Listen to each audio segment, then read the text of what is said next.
المرسلين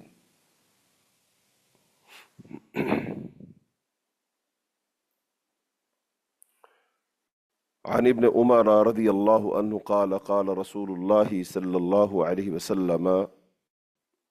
أحلت لنا ميتتان ودمان فأما الميتتان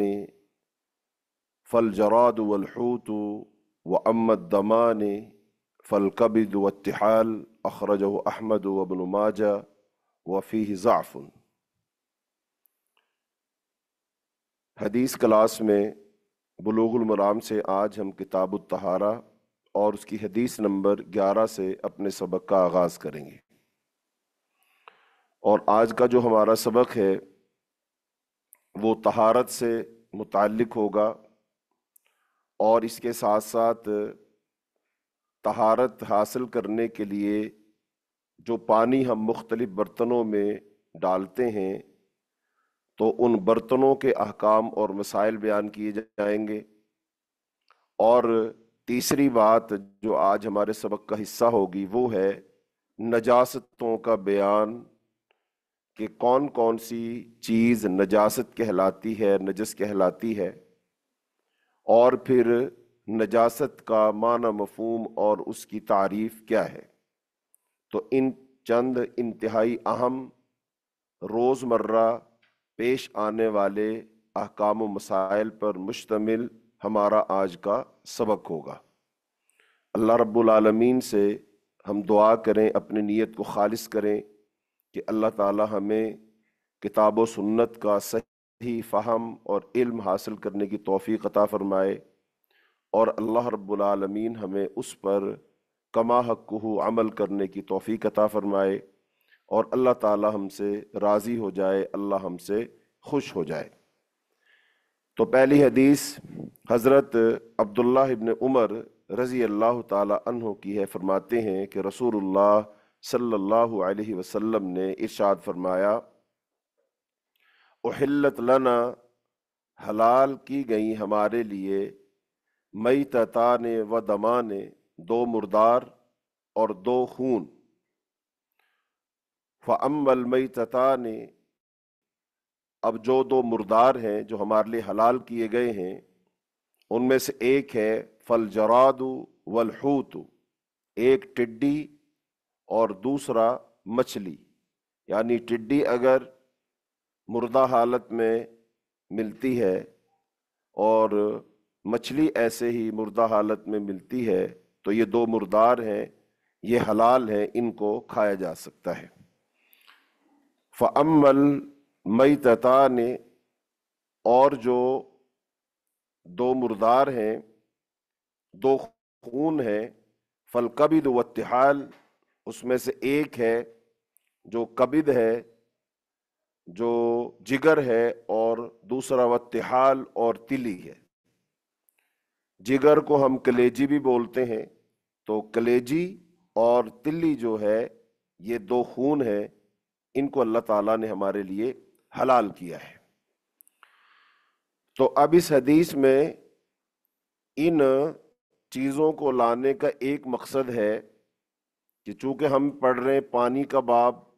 پانی کے احکام اور مسائل، تو اب اگر پانی میں ان چار چیزوں میں سے کوئی چیز گر جاتی ہے تو وہ پانی نجس نہیں ہوگا۔ اصل مسئلہ یہ بیان کرنا مقصود ہے، یعنی اگر پانی کے اندر مچھلی مری ہوئی ملتی ہے تو وہ جو پانی ہے جس میں مچھلی مری ہوئی ہے تو لہذا وہ پانی ناپاک نہیں ہے۔ اسی طرح ٹڈی اگر اس میں مری ہوئی ملتی ہے تو وہ پانی جو ہے ناپاک نہیں ہے۔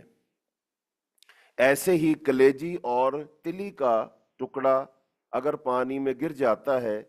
تو لہذا وہ پانی ناپاک نہیں ہوگا۔ یعنی ان چار چیزوں میں سے کوئی چیز اگر پانی میں گر جاتی ہے تو وہ پانی ناپاک نہیں ہوگا، وہ پاک ہی رہے گا۔ ہاں، اب اگر جو یہ چاروں چیزیں ہیں اگر یہ ان میں خرابی پیدا ہو جاتی ہے، ان میں بدبو پیدا ہو جاتی ہے اور یہ قابل استعمال نہیں رہتی ہیں، اور پھر ان کے اثر سے پانی کے اندر بھی بدبو پیدا ہو جاتی ہے، اور اس کا رنگ تبدیل ہو جاتا ہے، اس کا ذائقہ تبدیل ہو جاتا ہے، تو ہاں پھر وہ جو پانی ہے تو بدبودار ہو جائے گا،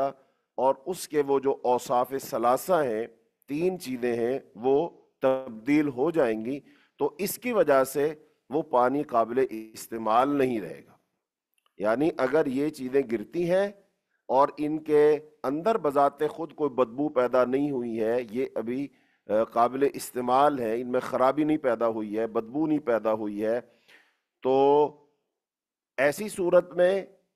پانی میں اگر گری ہوئی ہیں، گر گئی ہیں، تو وہ پانی قابل استعمال ہے، اس کے ساتھ پاکی حاصل کی جا سکتی ہے، طہارت اس کے ساتھ حاصل کی جا سکتی ہے۔ لیکن اگر ان میں خود بذات خود بدبو پیدا ہو گئی ہے، خرابی پیدا ہو گئی ہے، قابل استعمال نہیں ہے، اور پھر ان کے گرنے سے وہ پانی جو ہے وہ بھی بدبودار ہو گیا ہے، اور اس کا رنگ بھی تبدیل ہو گیا ہے، اور اس کا ذائقہ بھی تبدیل ہو گیا ہے، تو ہاں پھر اس قسم کے پانی سے وہ بچنا چاہیے، چونکہ اب اس کے اندر وہ خرابی پیدا ہو چکی ہے، اور جو اوصاف ثلاثہ ہیں ان میں تبدیلی آ چکی ہے۔ تو اس حدیث کو امام احمد اور ابن ماجہ نے نکالا ہے، اور فیہ ضعف، اور اس میں کمزوری ہے، یعنی یہ روایت کمزور روایت ہے۔ آگے حدیث حضرت ابو ہریرہ رضی اللہ تعالیٰ عنہ کی فرماتے ہیں، قال رسول اللہ صلی اللہ علیہ وسلم، رسول اللہ صلی اللہ علیہ وسلم نے ارشاد فرمایا، اذا وقع الذباب في شراب احدكم فليغمسه ثم لينزعه فإن في احد جناحيه داء وفي الآخر شفاء، اخرجه البخاری وابو داود، وزاد انه يتقي بجناحه الذي فيه الداء۔ حضرت ابو ہریرہ رضی اللہ تعالی عنہ فرماتے ہیں کہ رسول اللہ صلی اللہ علیہ وسلم نے ارشاد فرمایا، اذا وقع الذباب، جب مکھی واقع ہو جائے، گر جائے، فی شراب احدکم، تمہارے کسی کے پینے میں، پانی میں، پینے والی چیز میں گر جائے، فَلْيَغْمِسْهُ، بس چاہیے کہ وہ اس کو اس میں ڈبو دے، اس کو اس میں غوطہ دے دے، ثُمَّ لِيَنْزِعْهُ، پھر اس کو اس میں سے نکال دے، فَإِنَّ فِي أَحَدِ جَنَاحَيْهِ دَاءً، مکھی کے دو پروں میں سے ایک پر میں بیماری ہے، وَفِي الْآخَرِ شِفَاءً، اور دوسرے پر میں شفا ہے۔ اس حدیث کو امام بخاری اور ابو داؤد نے نکالا ہے، وزادہ، اور امام ابو داؤد نے جو الفاظ زیادہ نقل کی ہیں وہ یہ ہیں، وَإِنَّهُ يَتَّقِي بِجَنَاحِهِ الَّذِي فِيهِ الدَّاءُ، مکھی جو ہے جب گرتی ہے کسی پانی میں، پینے والی چیز میں، تو وہ اپنے بیماری والے پر کو وہ اس میں ڈبو دیتی ہے، اور جس میں شفا ہوتی ہے اس کو وہ بچانے کی کوشش کرتی ہے۔ تو اب یہ جو حدیث ہے، اس میں ایک ایسا عام مسئلہ بیان کیا گیا ہے کہ جو بہت سارے لوگوں کو پیش آتا ہے، چونکہ مکھیاں تو عام اڑتی پھرتی ہیں، لہذا اب اگر کوئی پانی رکھا ہے، چائے رکھی ہے، کوئی اور مشروب رکھا ہے، شوربے والا سالن کوئی رکھا ہے، ایسی کوئی بھی چیز ہے، تو مکھی بعض دفعہ اس میں آ کر گر جاتی ہے۔ اب اس میں وہ گر جائے تو اب شریعت ہمیں کیا حکم دیتی ہے، رسول اللہ صلی اللہ علیہ وسلم نے ہمیں کیا احکامات دیے، تو ان میں سے یہ ہے کہ اس مکھی کو ایسے ہی انگلی ڈال کر کے نکال کے نہیں پھینکنا چاہیے، بلکہ اس کو ایک مرتبہ اس چیز میں ڈبکی دینی چاہیے، اس کو اس میں ڈبو دینا چاہیے، تاکہ اس نے جو ایک پر ہے وہ تو ڈبویا ہوا ہے اور دوسرا پر اس نے اٹھایا ہوا ہے، تو لہٰذا اب تاکہ اس کے دونوں پر اس چیز میں ڈوب جائے، اور پھر اس کو نکال کر کے اس میں سے پھینک دینا چاہیے۔ اب یہ جو پھینکنا ہے اور ڈبونا ہے، اس کے پیچھے کیا حکمت ہے، خود رسول اللہ صلی اللہ علیہ وسلم نے بیان فرما دیا کہ مکھی کے ایک پر میں بیماری ہوتی ہے اور ایک میں شفا ہوتی ہے، اور ایک روایت کے مطابق اس کے ایک پر میں زہر ہوتا ہے۔ لہذا اب جس پر میں زہر ہے یا جس میں بیماری ہے، مکھی اس پر کو وہ ڈبو دیتی ہے، اس پر گرتی ہے، اس پر اپنا وزن ڈالتی ہے، اور جو اس کا دوسرا پر ہوتا ہے جس میں شفا ہے، اس کو بچا کر رکھتی ہے، اس کے ساتھ بچنا چاہتی ہے وہ۔ تو اس کا مطلب مکھی کے دو پر ہیں اور دونوں پروں میں اللہ نے ایک ایک چیز رکھی ہے، ایک میں بیماری ہے اور ایک میں شفا ہے۔ لہذا اب اگر ایک پر اس نے ڈبو دیا تو بیماری اس کھانے میں پینے میں چلی گئی، تو اب اگر کوئی شخص اس کو کھائے گا تو ظاہر بات ہے وہ بیماری اس کے اندر چلی جائے گی، اس کے پیٹ میں داخل ہو جائے گی۔ لیکن اب اگر وہ شخص اس مکھی کے دوسرے پر کو بھی اس میں ڈبو دیتا ہے تو اس کا مطلب بیماری بھی اس میں آئی اور پھر شفا بھی آ گئی، تو اس شفا نے اس بیماری کو ختم کر دیا۔ تو اب وہ جو شفا والا پر ہے وہ اس بیماری والے پر کے اینٹی ہوا، تو گویا کہ یہ اینٹی بائیوٹک ہو گیا، یعنی اب وہ مکھی کا اس میں ایک پر کو ڈبونا وہ نقصان نہیں دے گا، اس کے اندر بیماری نہیں رہے گی، بلکہ اس شفا نے آ کر اس بیماری کا کیا کر دیا؟ خاتمہ کر دیا۔ تو لہذا اب اس کو نکال کر پھینک دینا چاہیے، اس مکھی کو باقی نہیں رکھنا چاہیے، اس کو پھینک دینا چاہیے۔ تو یہ رسول اللہ صلی اللہ علیہ وسلم نے بات ارشاد فرمائی۔ لہذا اب اصل مسئلہ جو ہمارا چل رہا ہے وہ ہے پانی کا بیان، پانی کس کس چیز سے خراب ہو جاتا ہے، قابل استعمال نہیں رہتا ہے۔ تو لہذا اب اگر مکھی کسی پانی کے اندر گر جاتی ہے اور آپ اس کو ڈبو کر کے نکال کر پھینک دیتے ہیں تو لہذا وہ پانی قابل استعمال ہے، اس پانی کے ساتھ غسل بھی کر سکتے ہیں، وضو بھی کر سکتے ہیں، وہ پانی خود بھی طاہر ہے اور دوسری چیزوں کو بھی وہ طاہر کرتا ہے، خود بھی پاک ہے، دوسری چیزوں کو بھی پاک کرتا ہے۔ اصل مسئلہ اس کے اندر یہ بیان کیا گیا ہے۔ لیکن اب رسول اللہ صلی اللہ علیہ وسلم کی جو یہ حدیث ہے،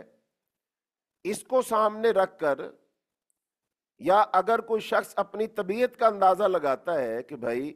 اگر چائے ہے، پانی ہے، مشروب ہے، شوربے والا سالن ہے، وہ ٹھنڈا ہے یا گرم ہے، اب اس میں مکھی کو ایسے ڈبو کر کے پھر نکال کر پھینکا جائے گا تو عین ممکن ہے کسی کو کراہت آئے، کسی کو ناپسند ہو، کوئی ایسے پانی کو نہ پینا چاہے، ایسی چائے کو نہ پینا چاہے۔ یہ نہ پینا یہ ایک الگ بات ہے،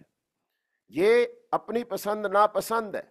یہ ایک الگ بات ہے۔ کسی کو پسند ہے پی لے، کسی کو ناپسند ہے نہ پیے، تو یہ اپنی طبیعت کے موافق بندہ فیصلہ کرے گا۔ لیکن وہ جو چیز ہے جس میں وہ مکھی گری ہے، فی نفس ہی وہ چیز بالکل پاک ہے، وہ حلال ہے، وہ جائز ہے، اس کو پیا جا سکتا ہے، اسے کھایا جا سکتا ہے، اسے استعمال کیا جا سکتا ہے۔ تو اصل مسئلہ یہ بتانا مقصود ہے۔ باقی اب اس حدیث کو بنیاد بنا کر بہت سارے لوگوں نے مکھی پہ تحقیق کی ہے، بہت سارے لوگوں نے مکھی پر تحقیق کی ہے، اور انہوں نے پھر اس پر لمبی چوڑی بحثیں کی ہیں کہ مکھی کیسے خود بیماری کا سبب بنتی ہے، کیسے بیماری کو منتقل کرنے کا سبب بنتی ہے۔ لہٰذا یہ جو مکھی ہے، اللہ تعالیٰ نے قرآن پاک میں بھی اس کا تذکرہ کیا ہے۔ تو اب یہ مکھی پر بہت لمبی چوڑی بحث کی گئی ہے، اور اس بحث میں اب ہم جانا نہیں چاہتے ہیں، چونکہ سبق ہمارا مختصر وقت کا ہے، تو اس میں اس تفصیل میں جائیں گے تو بات بہت طویل ہو جائے گی۔ تو بہرحال جو ضروری بات تھی وہ اتنی ہی ہے کہ مکھی کے گرنے سے وہ چیز ناپاک نہیں ہوتی ہے، نجس نہیں ہوتی ہے، لہذا وہ پانی ہے تو اس کو استعمال کیا جا سکتا ہے، کوئی مشروب ہے تو اس کو پیا جا سکتا ہے۔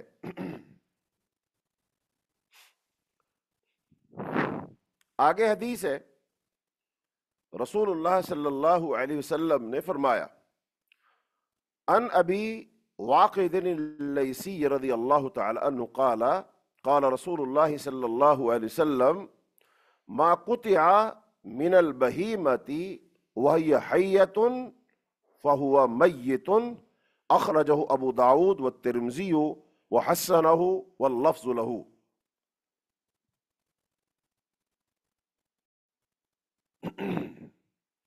حضرت ابو واقد لیثی رضی اللہ تعالی عنہ روایت کرتے ہیں کہ رسول اللہ صلی اللہ علیہ وسلم نے فرمایا،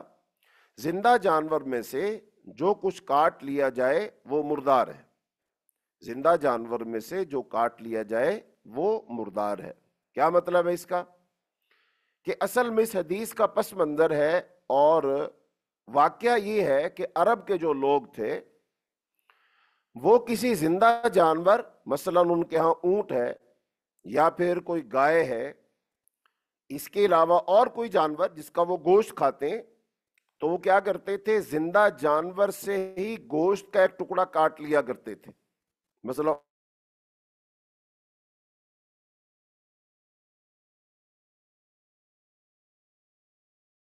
اونٹ ہے، اونٹ کی ران سے ایک گوشت کا بڑا لیا کرتے تھے، وہ اس کو کھا لیا کرتے تھے۔ کوہان کو وہ چیرا لگاتے تھے اور اس میں سے اونٹ کی کوہان سے کچھ چربی وغیرہ نکال کر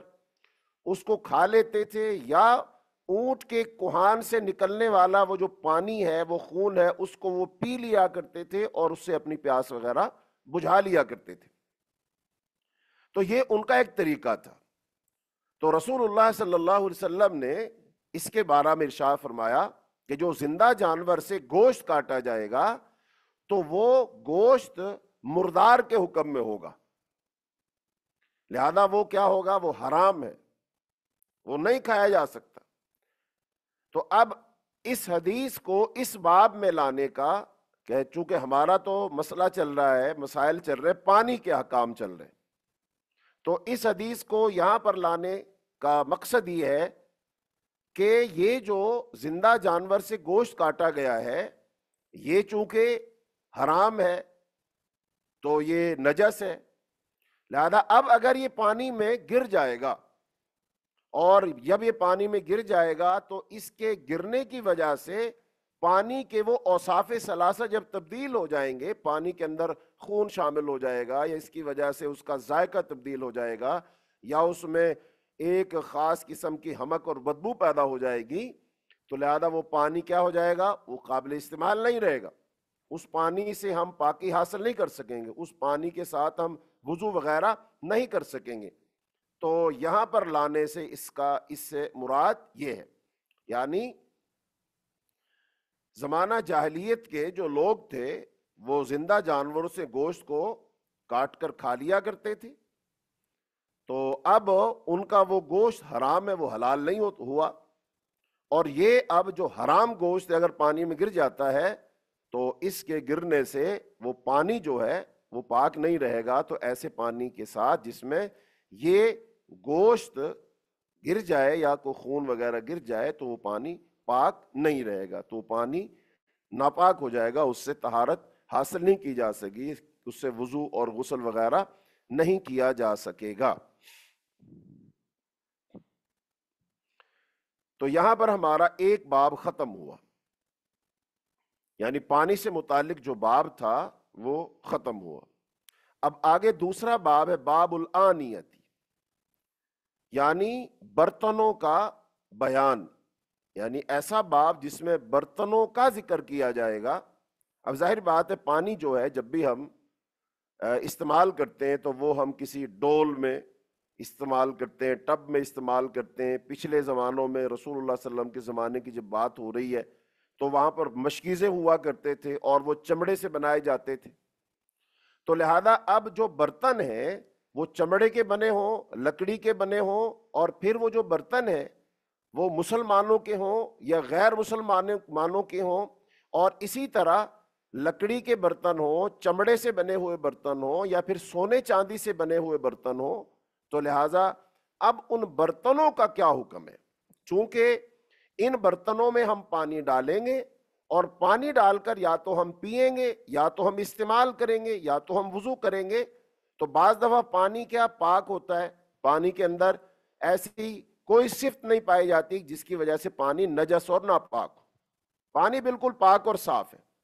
لیکن اس کو ایسے کسی برتن میں ڈال لیا جائے گا کہ پانی اس برتن میں ڈالنے کی وجہ سے اور اس برتن میں استعمال کرنے کی وجہ سے وہ حرام ہو جائے گا، یعنی وہ کام کرنا حرام ہو جائے گا. تو لہذا پھر ایسے پانی سے جو اس برتن میں ڈالنے سے وہ ایک حرام فعل بن جاتا ہے، تو پھر اس برتن کے پانی کو نہ تو پیا جا سکتا ہے، نہ اس کے ساتھ طہارت حاصل کی جا سکتی ہے، چونکہ وہ سراسر اللہ تعالیٰ کی نافرمانی ہو جائے گی اور ایسا کام بالکل حرام ہو جائے گا. تو برتنوں کا باب، تو برتنوں کی اقسام، پھر برتن مسلمانوں کے ہوں، غیر مسلمانوں کے ہوں، چمڑے کے برتن ہوں، لکڑی کے برتن ہوں، یا بعض دفعہ ایک برتن میں کچھ حصہ سونے چاندی کا لگایا گیا اور باقی وہ جو ہے کوئی لکڑی کا پیالہ ہے، پتھر کا پیالہ، کوئی برتن ہے ٹوٹ گیا، اس کی مرمت اس سے کی ہے، تو لہذا ایسے برتنوں کا کیا حکم ہے. تو یہ اسلام کی خوبصورتی ہے کہ اسلام ہمیں زندگی کے تمام معاملات میں رہنمائی فراہم کرتا ہے، وہ چھوٹا مسئلہ ہو یا بڑے سے بڑا مسئلہ ہو. اور طہارت حاصل کرنا، پاکی حاصل کرنا، پاک صاف رہنا، اپنے آپ کو نجاست اور گندگی سے دور کرنا، یہ بہت مبارک عمل ہے اور یہ اسلام کا ہی ترہ امتیاز ہے، یہ اسلام کی ہی خوبی ہے. جتنی پاکی پر، طہارت پر، صفائی ستھرائی پر، نظافت پر، پاک صاف رہنے پر، نہانے دھونے پر، اپنے آپ کو پاک رکھنا، کپڑوں کو صاف ستھرا رکھنا، گھروں کو صاف ستھرا رکھنا، گھروں کے صحن صاف ستھرے رکھنا، اور اپنی عبادت گاہوں کو صاف ستھرا رکھنا، راستوں کو صاف ستھرا رکھنا، جتنی اسلام نے اس پر زور دیا ہے اتنا کسی اور مذہب نے زور نہیں دیا. بلکہ قرآن پاک میں تو اللہ تعالیٰ نے یہ بات ارشاد فرمائی، ان اللہ یحب التوابین ویحب المتطہرین، بے شک اللہ تعالیٰ محبت کرتا ہے توبہ کرنے والوں سے اور پاک صاف رہنے والوں سے. تو بہرحال دوسرا ہمارا باب برتنوں سے متعلق ہے، باب الآنیت، اس کی پہلی حدیث ہے. ان حذیفہ بن الیمان رضی اللہ تعالی عنہما قال قال رسول اللہ صلی اللہ علیہ وسلم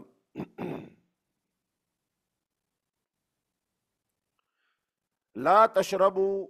في آنية الذهب والفضة ولا تأكلوا في صحافهما فإنها لهم في الدنيا ولكم في الآخرة متفق علیہ. حضرت حذیفہ بن یمان رضی اللہ عنہما فرماتے ہیں کہ رسول اللہ صلی اللہ علیہ وسلم نے فرمایا، لا تشربوا، نہ تم پیو، فی آنیت الذهب والفضہ، سونے اور چاندی کے برتنوں میں، ولا تأکلوا فی صحافہما، اور نہ تم کھایا کرو ان دونوں کے برتنوں میں، دونوں کے پیالوں میں. فَإِنَّهَا لَهُمْ فِي الدُّنْيَا، پس بے شک یہ جو برتن ہیں سونے چاندی کے، یہ کافروں کے لیے دنیا میں ہیں، وَلَكُمْ فِي الْآخِرَةِ، اور تمہارے لیے آخرت میں ہے.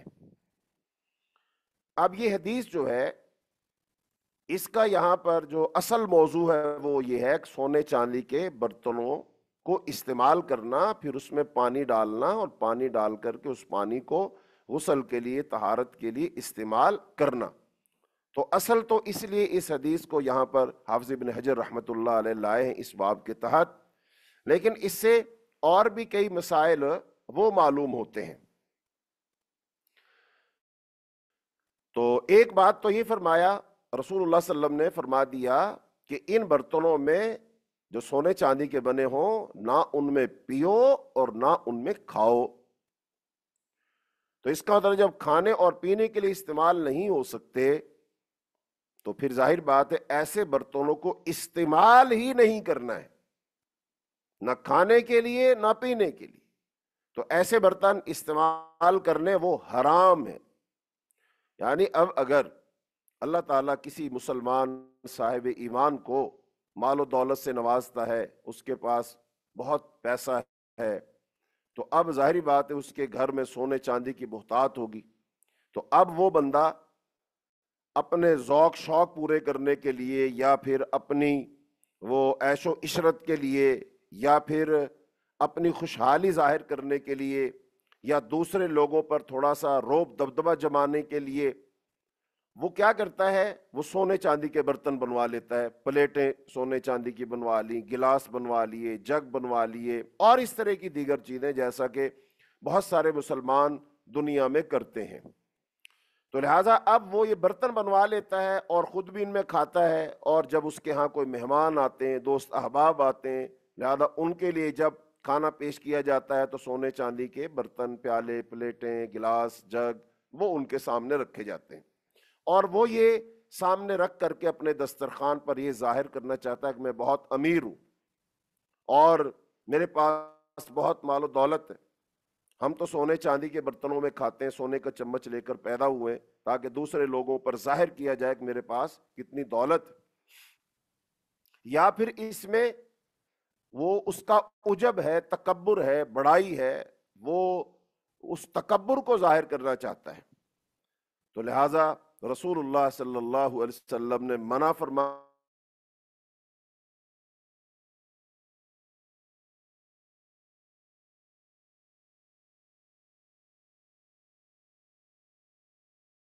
کے لیے کیا ہو جائے گا، وہ حرام ہو جائے گا، اس کے لیے وہ حلال نہیں ہے، بالکل ناجائز ہے، حرام ہے۔ تو اب اس حدیث سے یہ معلوم ہوا کہ سونے چاندی کے برتنوں میں کھانا پینا حرام ہے، اور ان برتنوں کے پانی سے وضو اور غسل کرنا عموم کے اعتبار سے حرام ہے، ان کا استعمال درست نہیں ہے۔ تو سونے چاندی کے برتنوں میں کھانا پینا یا ان برتنوں کے پانی سے وضو غسل کرنا، یہ سب کام حرام۔ تو لہذا اب وہ بندہ اپنے لحاظ سے بھلے غسل کر بھی لے، وہ وضو کر بھی لے، لیکن جب اس کا وہ کام کرنا ہی حرام ہے تو لہذا پھر وہ پاک کیسے ہوا، اس کا وضو کیسے ہوا؟ پھر وہ اس وضو کے ساتھ نماز پڑھے گا تو کیا نماز ہو جائے گی؟ چونکہ نماز کے لیے تو بنیادی طور پر طہارت شرط ہے، وضو شرط ہے، لہذا جب اس کا وضو ہی نہیں ہوا، غسل ہی نہیں ہوا، وہ بندہ پاک اور صاف نہیں ہوا، تو لہٰذا اب اس کی نہ نماز ہوگی اور نہ کوئی اور عبادات ہوں۔ لہٰذا ان برتنوں کو استعمال کرنا حرام ہے۔ اور آگے حدیث آ رہی ہے کہ ان برتنوں میں اگر کوئی شخص پانی ڈال کر پیتا ہے، مشروب پیتا ہے، حلال اور جائز مشروب وہ پیتا ہے، دودھ پیتا ہے، پانی پیتا ہے، چائے پیتا ہے اور کچھ پیتا ہے، تو اس کا پینا یہ بہت بڑا گناہ ہے۔ تو وہ کیا پی رہا ہے؟ حضرت ام سلمہ رضی اللہ تعالی عنہ کی اگلی حدیث ہے، قالت قال رسول اللہ صلی اللہ علیہ وسلم الذي يشرب في اناء الفضة في به نار جہنم، اللہ علیہ وآلہ وسلم نے فرمایا جو شخص پیتا ہے فی اناء الفضة چاندی کے برتنوں میں، انما یجرجر فی بطنہ نار جہنم، تو وہ گویا کہ اپنے پیٹ کی آگ انڈیل رہا ہے، وہ اپنے پیٹ میں جہنم کی آگ انڈیلتا ہے۔ یعنی اب وہ جو پی رہا ہے وہ پانی ہے، دودھ ہے، وہ تو حلال ہے، لیکن اس نے پینے کے لیے برتن کون سے استعمال کیا؟ وہ چاندی کا۔ تو لہذا اب اس نے حلال چیز کو اس برتن میں ڈالا تو یہ گویا کیا ہو گئی؟ حرام ہو گئی اس کے لیے۔ اب وہ اس برتن کے ذریعے سے جب اپنے پیٹ میں منہ کے ذریعے سے وہ چیز انڈیل رہا ہے، ڈال رہا ہے، تو وہ اپنے پیٹ میں وہ دودھ، وہ چائے، وہ مشروب نہیں ڈال رہا، بلکہ وہ جہنم کی آگ انڈیل رہا ہے۔ یعنی یہ سونے چاندی کے برتن استعمال کرنے کی وعید ہے، جیسا کہ اس سے پہلی حدیث میں فرمایا یہ کافروں کے لیے دنیا میں ہے اور مسلمانوں کے لیے آخرت میں۔ یعنی کافر کے لیے تو صرف دنیا ہی دنیا ہے نا، آخرت میں تو اس کے لیے سزا ہی سزا ہے، لیکن جو اہل ایمان ہے، جو دنیا میں اللہ اور اس کے رسول کے احکام کی پابندی کرتے ہیں، جہاں سے اللہ تعالیٰ ان کو روکتا ہے رک جاتے ہیں، جس کام کا حکم دیتا ہے وہ اس کو کرتے ہیں، تو ایسے مطیع اور فرما بردار اللہ کے متقی پرہیزگار بندے،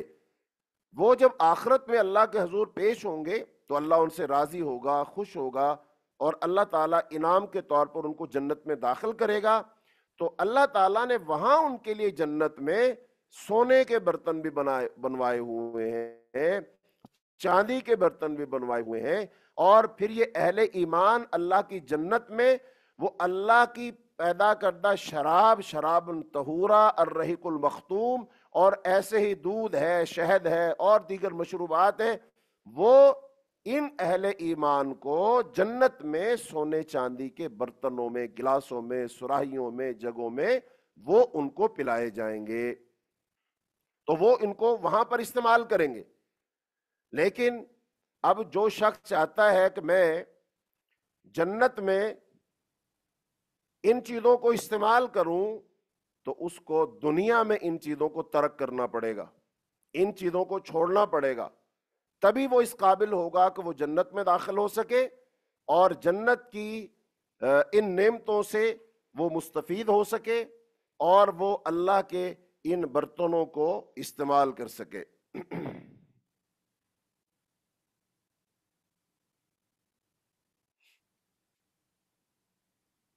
تو اللہ تعالی ہمیں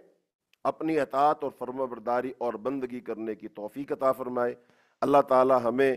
حرام کاموں سے، ناجائز کاموں سے ہمیں محفوظ رکھے، اور اللہ تعالیٰ اپنی اطاعت اور فرما برداری میں زندگی بسر کرنے کی اللہ ہمیں توفیق عطا فرمائے۔ آگے حدیث ہے، وعن ابن عباس رضی اللہ تعالی عنہما قال قال رسول اللہ صلی اللہ علیہ وسلم اذا دبغ الإهاب فقد طهر، اخرجہ مسلم وعند الاربعۃ ایما إهاب دبغ۔ حضرت عبداللہ بن عباس رضی اللہ تعالی عنہما روایت کرتے ہیں کہ رسول اللہ صلی اللہ علیہ وسلم نے ارشاد فرمایا، اذا دبغ، جب رنگا جائے، الإهاب، چمڑا، فقد طہورا، تو وہ پاک ہو جاتا ہے۔ اس حدیث کو امام مسلم نے نکالا، وعند الاربعۃ، اور 4 اماموں کے نزدیک الفاظ کیا ہے، ایما إهاب دبغ، کہ کوئی بھی چمڑا رنگا جائے، کوئی بھی چمڑا رنگا جائے تو وہ پاک ہو جاتا ہے۔ اب چونکہ برتنوں کا باب ہے تو سونے چاندی کے برتنوں کا بیان ہو چکا، تو اب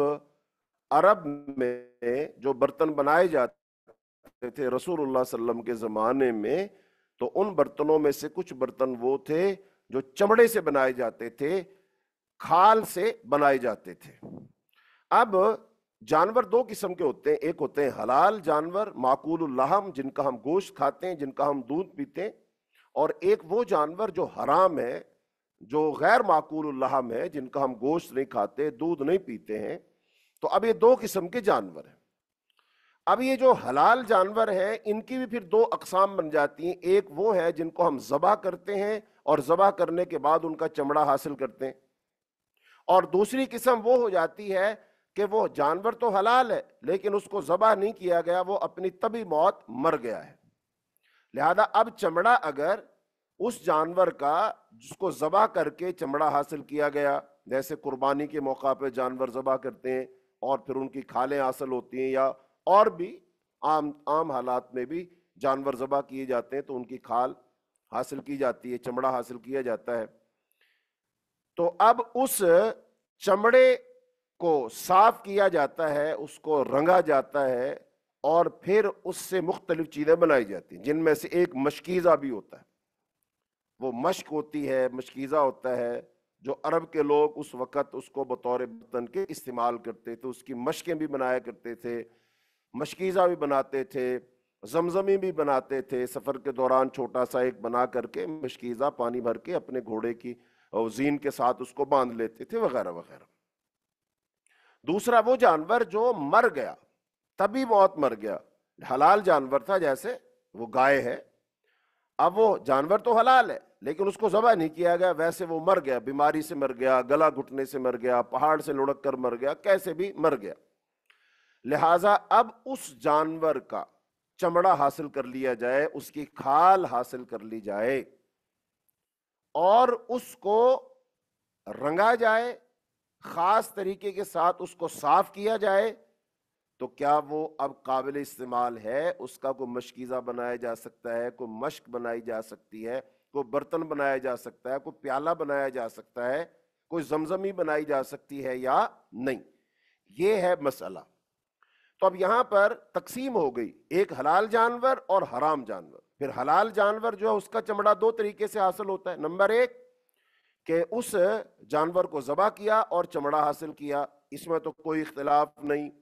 دوسرا ہے کہ وہ حلال جانور مر گیا، اور وہ مر گیا، اب اس کا گوشت تو حرام ہے لیکن اس کا چمڑا اتار لیا جاتا ہے، تو اس کو رنگ لیا جاتا ہے، تو یہ چمڑا بھی، اس کا بنایا ہوا برتن بھی قابل استعمال ہے، بالکل جائز ہے، بالکل درست ہے۔ ایک وہ جانور جو حرام جانور ہے، جیسے خنزیر اور کتا اور اسی طرح دیگر حرام جو جانور ہے، کہ یہ نجس العین ہے، لہذا ایسا جانور، اس کا اگر کوئی چمڑا اتار لے اور اس چمڑے کو اگر کوئی رنگ لے اور اس کا کوئی پیالہ بنا کر استعمال کرنا چاہے تو جائز ہوگا، تو اس کا چمڑا استعمال نہیں کیا جا سکتا، کسی صورت استعمال نہیں کیا جا سکتا، تو لہذا اس کا کوئی برتن نہیں بنایا جائے۔ یہی صحیح بات اور یہی بات ہے، یہی صحیح جانور ہے، یا بلکہ اصولی طور پر ایک وہ جانور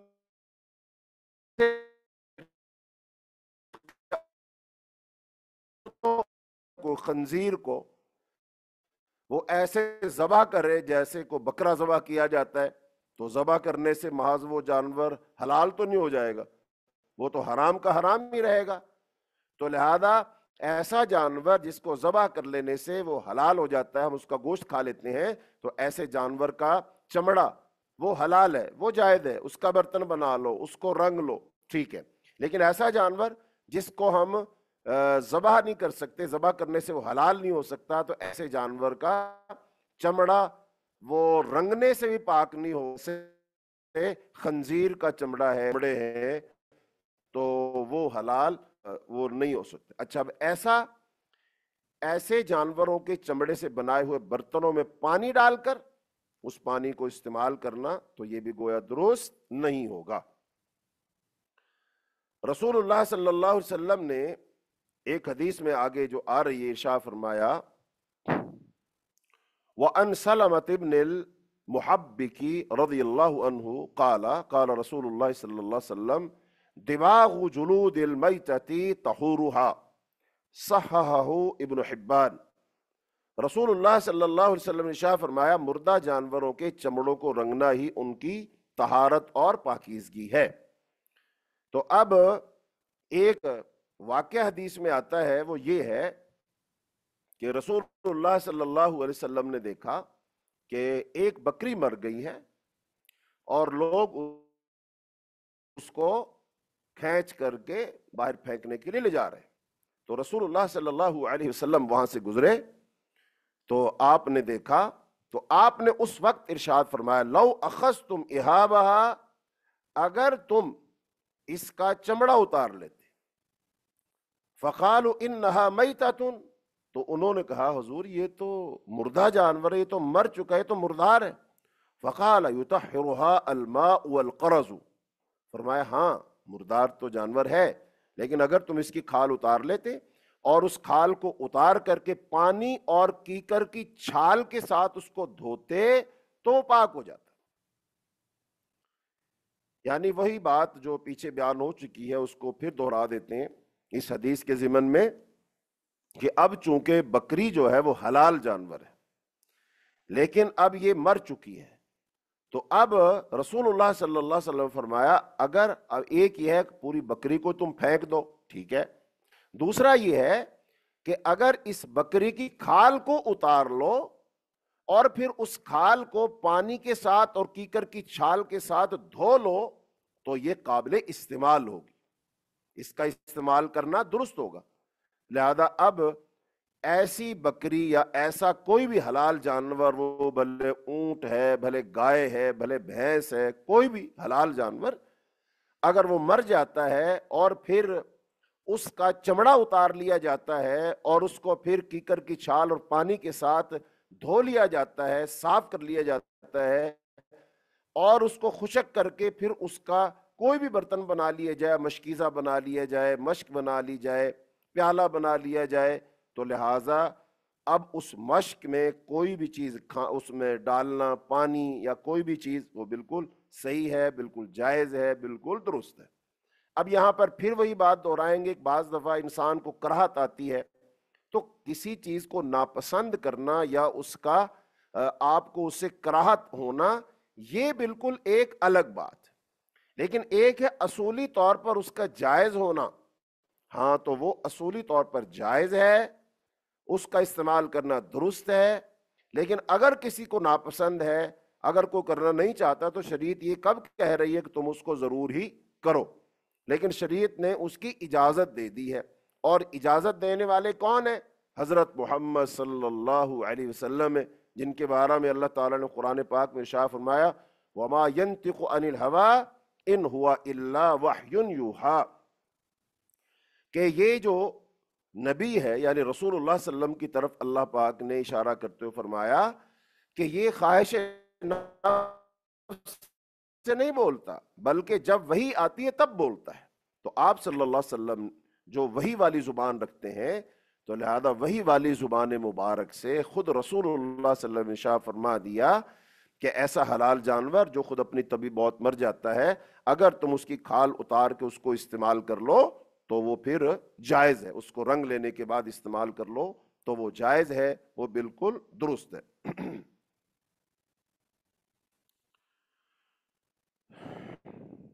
ہاں جی، آگے حدیث ہے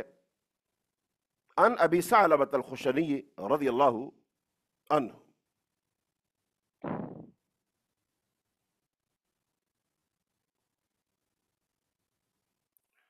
قال قلت یا رسول اللہ انا بارض قوم اہل کتاب افنأکل فی آنیتہم قال لا تأکلوا فیہا الا اللہ تجدوا غیرہا فاغسلوہا وَقُلُوا فِيهَا متفق علیہ۔ حضرت ابو ثعلبہ خشنی رضی اللہ تعالی عنہ فرماتے ہیں قلت، میں نے کہا کہ یا رسول اللہ، اے اللہ کے رسول، انا بارض قوم اہل کتاب، ہم اہل کتاب کے علاقے میں ہوتے ہیں، یہ بعض دفعہ ہم اہل کتاب کے علاقے میں ہوتے ہیں۔ اہل کتاب سے مراد یہود و نصارہ، عیسائی یا یہودیوں کے علاقے میں ہوتے ہیں۔ افنأکل فی آنیتہم، کیا ہم ان کے برتنوں میں کھا پی لیا کریں؟ قالا، رسول اللہ صلی اللہ علیہ وسلم فرمایا لا تأکلوا فیہا، تم ان کے برتنوں میں نہ کھاؤ، الا اللہ تجدوا غیرہا، ہاں اگر ایسی صورت ہو کہ تمہیں ان برتنوں کے علاوہ کوئی برتن ہی نہ ملے، یعنی مجبوری والی صورت بن جائے، فاغسلوہا، تم ان کو دھو، وَقُلُوا فِيهَا، اور ان میں کھاؤ۔ یعنی اگر مجبوری کی صورت میں اہل کتاب کے برتنوں کے علاوہ تمہیں کوئی برتن نہ ملے مجبوری کی صورت میں، پھر ان کو دھو اور ان میں کھا لو۔ لیکن اگر آسانی کے ساتھ برتن دستیاب ہو سکتے ہیں تو پھر ان میں مت کھاؤ اور ان میں مت پیو۔ اگلی حدیث کو بھی شامل کرتے ہیں، پھر اس پر ہم بات کریں گے۔ وعن عمران بن حسین رضی اللہ عنہ ان النبی صلی اللہ علیہ وسلم واصحابہ توضؤوا من مزادۃ امرأۃ مشرکۃ متفق علیہ فی حدیث طویل۔ حضرت عمران بن حسین رضی اللہ عنہ فرماتے ہیں کہ رسول اللہ صلی اللہ علیہ وسلم اور آپ کے صحابہ نے وضو فرمایا ایک مشرکہ عورت کی مشک سے، برتن سے آپ نے وضو فرمایا۔ رسول اللہ صلی اللہ علیہ وسلم اور صحابہ کرام نے ایک مشرکہ عورت کے مشکیزے سے وضو فرمایا۔ اب یہ لمبی حدیث ہے تو لمبی حدیث کو ذکر نہیں کیا، بلکہ جتنا ٹکڑا حدیث کا مسئلے سے متعلق تھا اس کو ذکر کر دیا۔ تو اب اس حدیث میں مشرکہ عورت کا ذکر آ گیا اور اس کے مشکیزے سے رسول اللہ صلی اللہ علیہ وسلم نے پانی لیا اور اس پانی کے ساتھ آپ نے وضو فرمایا۔ اب یہ دونوں حدیثیں ہیں، ایک حدیث میں آپ نے ارشاد فرمایا کہ مشرکوں کے برتنوں میں تم مت کھاؤ مت پیو، اور یہاں پر آپ صلی اللہ علیہ وسلم نے خود ایک مشرکہ عورت کے مشکیزے سے پانی لیا اور اس کے ساتھ آپ نے وضو فرمایا۔ اچھا جی، پہلی جو حدیث ہے اس حدیث کے بارے میں یہ ہے، احادیث کے اندر وضاحت آتی ہے کہ بعض صحابہ کرام نے آپ صلی اللہ علیہ وسلم کے سامنے اس کی تفصیل بیان فرمائی تھی، اور وہ تفصیل یوں ہے کہ صحابہ کرام رضی اللہ اجمعین نے فرمایا کہ حضور ہم دیکھتے ہیں وہ جو اہل کتاب ہیں وہ اپنے برتنوں میں خنزیر کا گوشت پکاتے ہیں، اور وہ اپنے برتنوں میں شراب پیتے ہیں، تو لہذا ایسے برتن جس میں وہ خنزیر جو کہ حرام ہے اور نجس ہے، نجس العین ہے، لہذا اس کا گوشت پکاتے ہیں، اور جو شراب ہے اور شراب حرام ہے تو وہ اپنے برتنوں میں شراب پیتے ہیں، تو کیا ہم ان کے برتنوں کو استعمال کریں؟ تو آپ صلی اللہ علیہ وسلم نے پھر فرمایا کہ تم ان کے برتنوں میں مت کھاؤ پیو۔ تو یہ جو آپ صلی اللہ علیہ وسلم نے جواب ارشاد فرمایا ہے، اب اس کی دو صورتیں ہیں۔ ایک صورت یہ ہے کہ اضطراری کیفیت ہے، مجبوری کی صورت ہے۔ ایک صورت وہ ہے کہ کوئی مجبوری نہیں ہے، لہذا اگر کوئی مجبوری نہیں ہے تو پھر ان کے برتنوں میں مت کھاؤ، ان کے برتنوں میں مت پیو، اور اگر کوئی مجبوری کی صورت ہے تو پھر ان کے برتنوں کو استعمال کرنے کی اجازت ہے، لیکن ان کو پہلے دھونا پڑے گا، اچھے طریقے سے صاف کرنا پڑے گا، پھر استعمال کر سکتے ہیں۔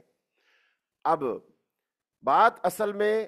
جو ہمارا موضوع ہے وہ یہ ہے کہ ایسے برتنوں میں وہ پانی ڈالنا اور اس پانی کے ساتھ غسل کرنا، وضو کرنا، طہارت حاصل کرنا، یہ اصل مسئلہ ہے۔ تو لہٰذا اب اگر ایسے برتن مجبوراً آپ کو استعمال کرنے پڑے، کوئی برتن وضو کے لیے وضو کا پانی ڈالنا ہے، غسل کا پانی ڈالنا ہے، تو پھر ان برتنوں کو آپ دھو، صاف کرو، پھر ان کو استعمال کر لو۔ تو دوسرا یہ کہ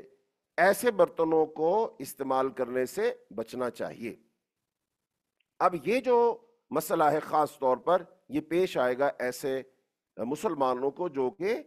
ملے جلے معاشرے میں رہتے ہیں، یعنی جس ملک کے اندر مسلم غیر مسلم دونوں ہیں، عیسائی بھی ہیں، یہودی بھی ہیں، یا ہندو ہیں، یا سکھ ہیں، یا ایسے لوگ ہیں جو اللہ کو ہی نہیں مانتے ہیں، آتش پرست لوگ ہیں، آگ کی پوجا کرنے والے لوگ ہیں، اور پھر بعض مسلمان ایسے ملکوں میں رہتے ہیں جو خالص عیسائیوں کے ملک ہیں یا یہودیوں کے ملک ہیں، تو ایسے ملکوں کے اندر وہ رہتے ہیں۔ تو اب ظاہری بات ہے وہ اگر کسی آفس میں کام کرتے ہیں یا پھر کسی ہوٹل پر وہ کھانا کھانے کے لیے جاتے ہیں تو ایسی صورتحال وہ پیش آ سکتی ہے، یا پھر کہیں اڑوس پڑوس میں وہ کسی کے ہاں کوئی تقریب میں، کسی کی خوشی غمی میں ان کو جانا آنا پڑتا ہے، بعض دفعہ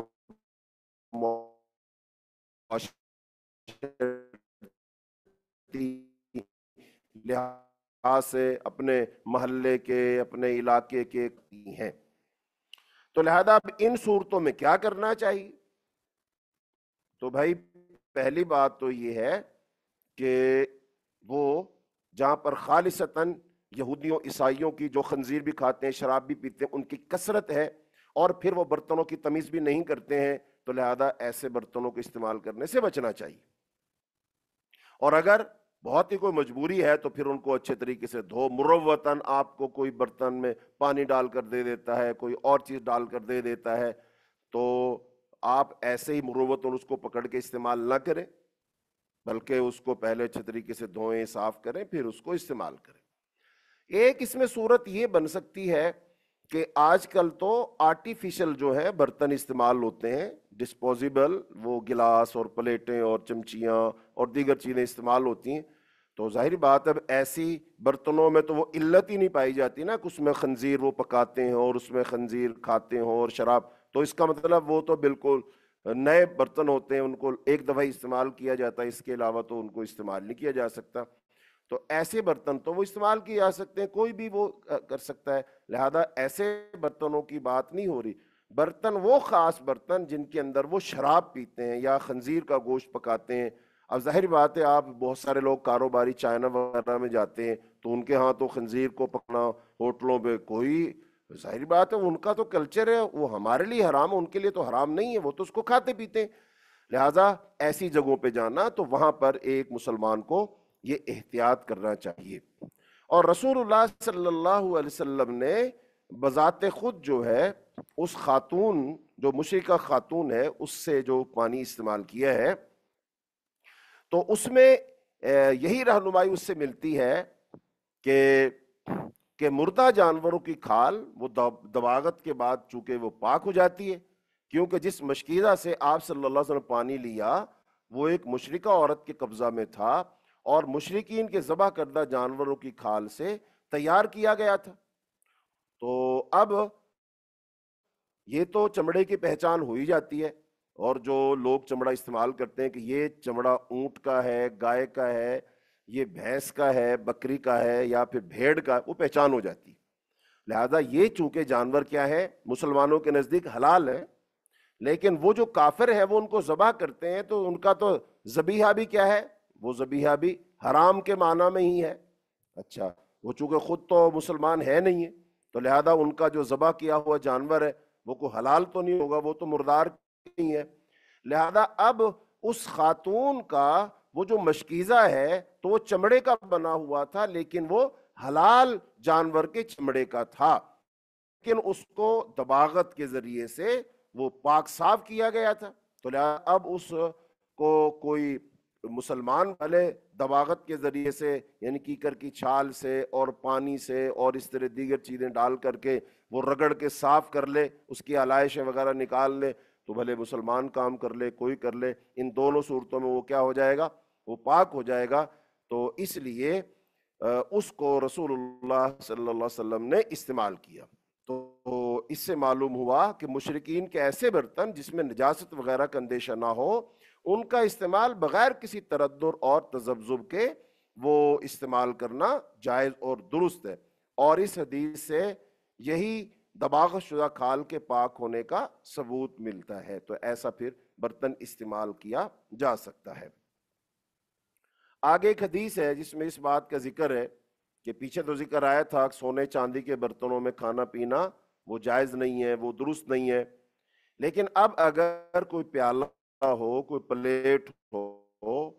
اور اس پیالے کو جوڑنے کے لیے تھوڑا سونا استعمال کیا گیا ہو یا چاندی استعمال کی گئی ہو یا چاندی کی یا سونے کی بنی تار استعمال کر کے اس کو باندھا گیا ہو، مرمت کیا گیا ہو، تو کیا ایسا پیالہ، ایسا کپ، ایسی پلیٹ، ایسا کوئی تھال وغیرہ وہ استعمال کیا جا سکتا ہے یا نہیں کیا جا سکتا؟ تو حضرت انس رضی اللہ تعالی عنہ جو کہ خادم رسول ہیں، جنہوں نے رسول اللہ صلی اللہ علیہ وسلم کی 10 سال تک خدمت کی ہے، تو وہ خادم رسول حضرت انس بن مالک رضی اللہ تعالی عنہ فرماتے ہیں انا قدح النبی صلی اللہ علیہ وسلم انقصر فاتخذ مکان الشعب سلسلة من فضة اخرجہ البخاری، کہ رسول اللہ صلی اللہ علیہ وسلم کا ایک ذاتی پیالہ تھا اور وہ ٹوٹ گیا تو آپ صلی اللہ علیہ وسلم نے اس ٹوٹی جگہ پر کا تاوا دیا، یعنی حضور پاک کا پیالہ تھا اور وہ پیالہ ٹوٹ گیا تو اس کو جوڑنے کے لیے کیا کیا، چاندی کا جوڑ کے استعمال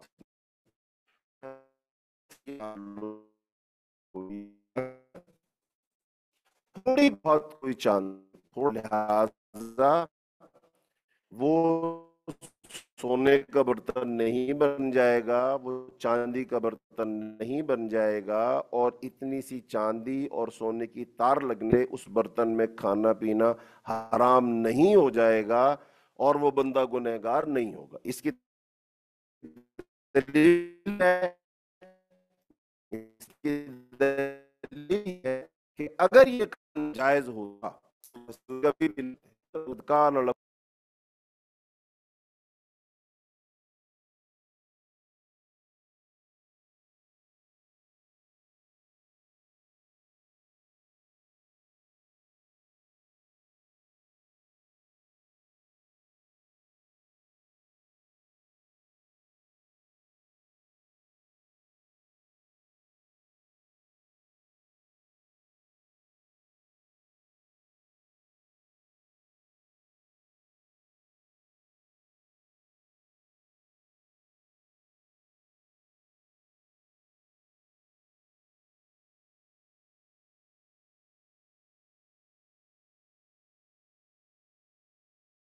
کا یہیں پر اختتام ہوتا ہے. آگے جو باب ہے وہ باب ہے نجات میں شامل ہے، تو یہ انشاءاللہ ہم اگلے سبق میں پڑھیں گے. تو ابھی چونکہ ہم نے جو سبق پڑھا ہے تو اس کے مطابق سوالات ہم نے لینے ہیں، تو اب ہم سوالات لیں گے. تو آپ کہ جو سوالات ہیں وہ یقیناً آپ نے لکھے ہوں گے، اور جو ہماری بہن موجود ہیں وہ سوالات پڑھ دیں گی، تو میں انشاءاللہ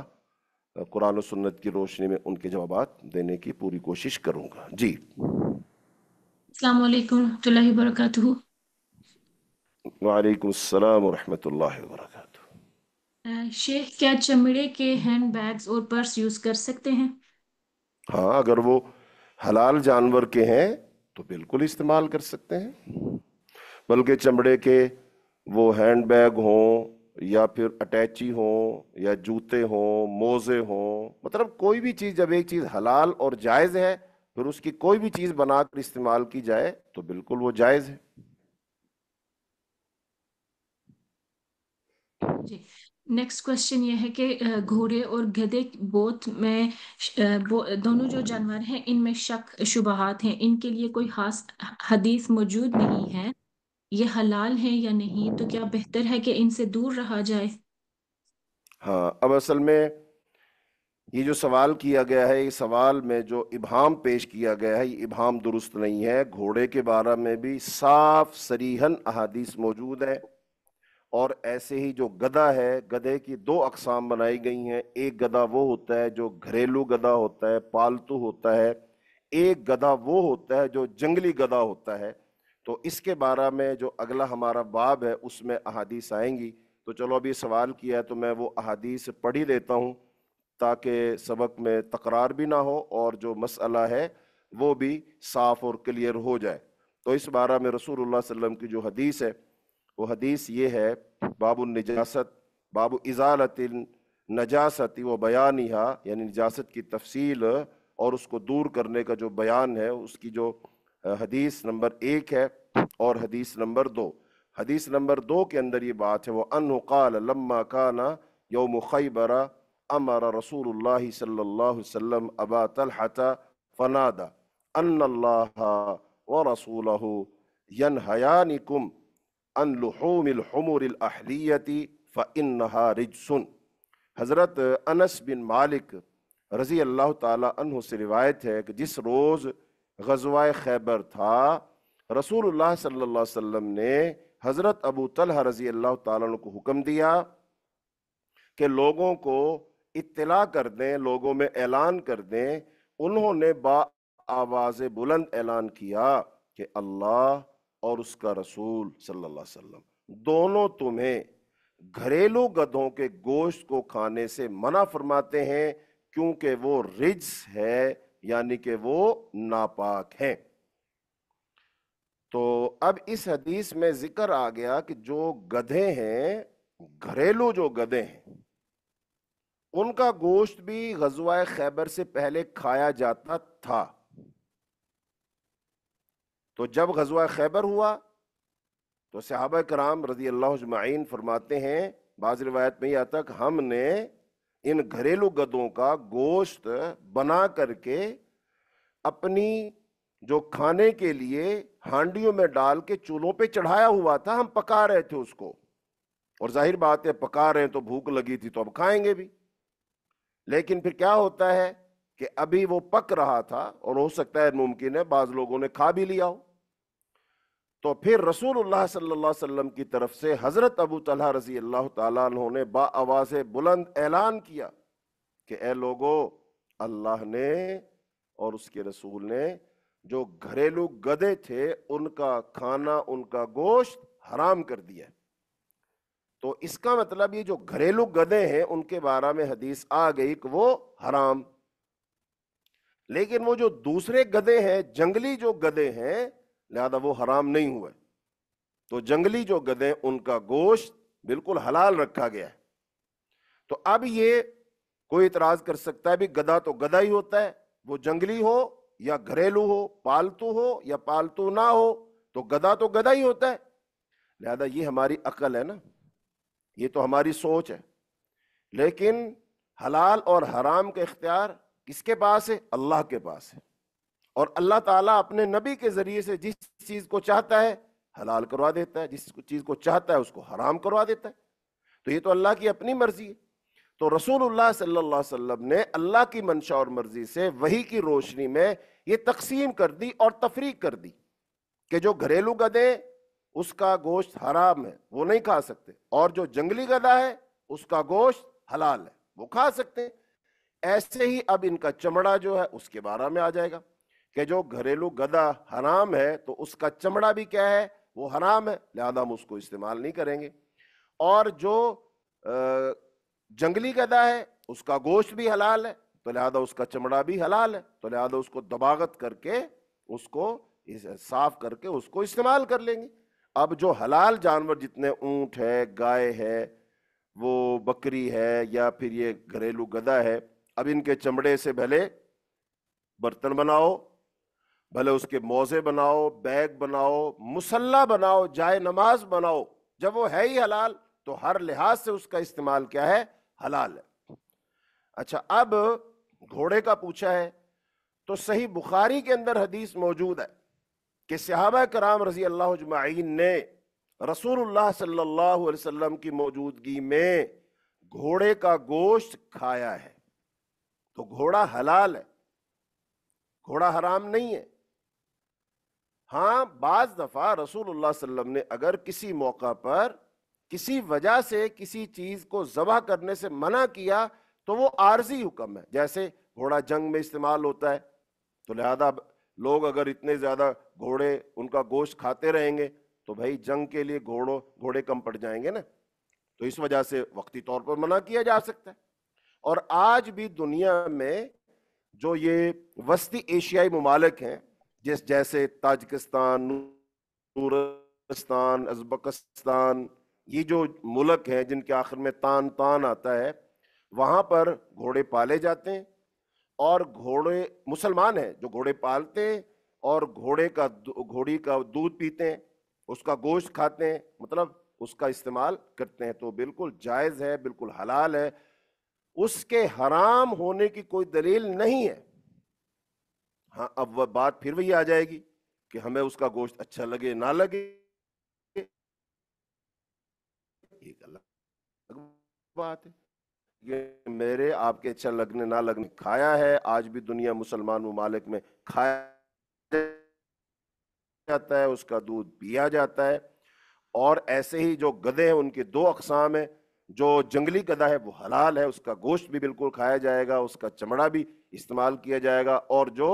گھریلو گدھا ہے، جنگلی نہیں ہے گھریلو ہے، وہ حرام ہے، تو لہذا اس کا گوشت بھی نہیں کھائیں گے. جی. نیکسٹ کوشچن ہے کہ کیا بون چائنا سے بنے ہوئے برتن استعمال کر سکتے ہیں؟ جائز ہے، ان میں ہاں، اینیمل فیٹ ہوتا ہے. دیکھیں، ایک ہے جو ہڈیاں ہیں، تو ہڈیوں سے اگر کوئی چیز بنائی جاتی ہے تو وہ جائز ہے، درست ہے. صحابہ کرام رضی اللہ اجمعین میں سے اور بعض تابعین سے یہ ثابت ہے کہ وہ جانوروں کی ہڈیوں کی بنی ہوئی کنگیاں استعمال کیا کرتے تھے، کیونکہ ان چیزوں سے ایسی چیزیں ہی بنائی جاتی ہیں. تو لہذا تابعین سے اور صحابہ کرام سے یہ ثابت ہے کہ وہ جانوروں کی ہڈیوں سے بنی ہوئی کنگیاں استعمال کرتے تھے. اچھا، اب دوسری بات جو آپ پوچھ رہے ہیں کہ وہ حرام جانور ہیں اور حرام جانور کی وہ ہڈیاں ہیں، اور ان حرام جانوروں کی ہڈیوں میں ساتھ ساتھ وہ چربی اور فیٹ لگی ہوتی ہے، تو اب چونکہ وہ اس میں ہڈی کے ساتھ اس کی چربی بھی آ گئی ہے، تو لہذا وہ تو حرام ہے، وہ تو ناجائز ہے، وہ درست نہیں ہے. لیکن اگر صرف ہڈی ہے اور ہڈی سے بنی کچھ چیزیں ہیں تو لہذا وہ استعمال کی جا سکتی ہیں، جیسا کہ صحابہ کرام سے کنگیاں وغیرہ بنا کر استعمال کرنا جائز ہے. جی. میرا بھائی شپ پر میرا بھائی شپ پر رہتا ہے اور وہاں پر انہوں نے کھجیر لکھا ہے، میرے خیال میں یہ خنزیر اور شراب کی بات کر رہے ہیں کہ وہاں پہ وہ بھی کھاتے پیتے ہیں، تو کیا وہ ان کے برتنوں میں کھا سکتے ہیں؟ ہاں، دیکھیں، یہ تو حدیث میں بالکل واضح آ گیا کہ جن برتنوں میں وہ خنزیر کا گوشت پکاتے ہیں کھاتے ہیں، جس میں پھر وہ شراب پیتے ہیں، اور ایک بندے کو پتہ ہے میں نے مستقل وہاں پر رہنا ہے، تو لہذا وہ ان احادیث کو سامنے رکھتے ہوئے اپنے برتنوں کا انتظام کرے، چونکہ جہاں پر وہ اپنے کپڑے الگ رکھ سکتا ہے، جوتے الگ رکھ سکتا ہے، اور چیزیں الگ رکھ سکتا ہے، تو لہٰذا ان احادیث کو سامنے رکھتے ہوئے وہ اپنے برتن بھی الگ رکھ سکتا ہے، تو اس میں کوئی کباہت والی بات نہیں ہے۔ لیکن اگر ایسا ہے کہ وہ برتن رکھ ہی نہیں سکتا ہے تو مجبوری کی صورت ہے، یا بعض دفعہ ایسے ہوتا ہے بندہ وہاں پر گیا ہے، چونکہ جو لوگ شپ پہ جاتے ہیں ان کا جو ایک طرف کا سفر ہوتا ہے وہ بعض دفعہ کئی ہفتوں پر کئی مہینوں پر مشتمل ہوتا ہے، اور وہ پہلی دفعہ بندہ گیا اس کو پتہ ہی نہیں ہے کیا صورتحال ہے، یہ مجبوری کی صورت ہے۔ ایسی مجبوری کی صورت میں وہ بندہ ان برتنوں کو اچھے طریقے سے پہلے دھوئے گا، دھو کر کے استعمال کرے گا تو اجازت ہے۔ لیکن جب اس کو پتہ ہے میں نے مستقل یہاں رہنا ہے تو پھر اس کو چاہیے کہ وہ اپنے باقی چیزوں کی طرح اپنے برتن بھی الگ کرے اور پھر ان کو وہ استعمال کرے، وگرنہ پھر یہ احادیث جو ہے اس کے زمرے میں وہ بندہ آئے گا۔ اور اس سے پھر بڑی ایک بات نکلے گی، وہ یہ ہے کہ اگر کوئی شخص ایسا کرتا ہے اور وہاں کے لوگ اس سے پھر نفرت کرتے ہیں اور اس کو اچھا نہیں سمجھتے ہیں، تو پھر ایسے آدمی کو اپنا ایمان بچانا چاہیے اور پیسے کی خاطر ایسی جگہ پر نہیں رہنا چاہیے، ایسے کافروں کے بیچ نہیں رہنا چاہیے جہاں پر اس کے ایمان کو خطرہ ہو، جہاں پر وہ دین پر عمل نہ کر سکتا ہو، چونکہ ہر چیز پیسہ اور مال و دولت ہی نہیں ہوتا ہے، اصل چیز تو انسان کے پاس اس کا ایمان ہے، اور ایمان 3 چیزوں سے بنتا ہے، زبان کے ساتھ اقرار بھی ہو، دل میں تصدیق بھی ہو، اور اس کے مطابق عمل بھی کیا جائے۔ عمل ایمان میں داخل ہے، اور اگر عمل نہیں کرے گا تو بالآخر اس کا ایمان ضائع ہونے کا خطرہ ہے، تو لہذا اس کو پھر اپنی آخرت کو سامنے رکھتے ہوئے فیصلہ کر لینا چاہیے۔ جی، اگر ان جنرل آپ کسی ریسٹورنٹ میں جا رہے ہو جو کہ اہل کتاب یا مشرکین کا ہے، اس کے لیے کیا رولنگ ہوگی؟ رولنگ تو یہی ہے، ظاہری بات ہے اہل کتاب کے ریسٹورنٹ پر ہم جائیں گے تو ہم وہاں جا کر ہر چیز تو نہیں کھا سکتے، ہم تو مسلمان ہیں تو حلال چیز ہی کھا سکتے ہیں، حلال چیز ہی کھائیں گے، تو جو حلال نہیں وہ تو نہیں کھائیں گے۔ تو اب تو یہ جو ایسے ممالک ہیں، ایسی جگہیں وہاں پر وہ لکھا ہوتا ہے کہ حلال فوڈ کے حرام فوڈ، تو اس کا مینیو بھی ہوتا ہے، بندہ اس میں دیکھ بھی سکتا ہے، اور اب تو یہ مینیو بھی ہوتا ہے بلکہ جو بھی چیز آپ استعمال کرتے ہیں اس کے اجزاء جو ہوتے ہیں انہوں نے وہ لکھے ہوتے ہیں، اس میں اگر آپ دیکھتے ہیں ایسی کوئی حرام چیز ہے جو خاص طور پر خنزیر سے پگ سے بنتی ہے، اس کی چربی سے یا کسی بھی چیز سے، تو ظاہر بات ہے ہم اس کو استعمال نہیں کر سکتے۔ تو اس لیے رسول اللہ صلی اللہ علیہ وسلم کی ایک حدیث آتی ہے کہ استحیوا من اللہ حق الحیا، اللہ تعالیٰ سے حیا کرو جیسے حیا کرنے کا حق ہے۔ تو صحابہ کرام نے کہا انا لنستحی والحمد للہ، کہا جی ہم تو اللہ کا شکر ہے اللہ سے حیا کرتے ہیں، تو آپ صلی اللہ علیہ وسلم فرمایا لیس ذاک، اس کا مطلب یہ نہیں ہے۔ پھر آپ نے فرمایا ان تحفظ الرأس، کہ تو اپنے سر کی حفاظت کرے اور جو سر میں چیزیں لگی ہوں ان کی حفاظت کرے، ایسے اپنے پیٹ کی حفاظت کرے اور جو پیٹ کے ساتھ چیزیں لگی ہوں ان کی حفاظت کرے۔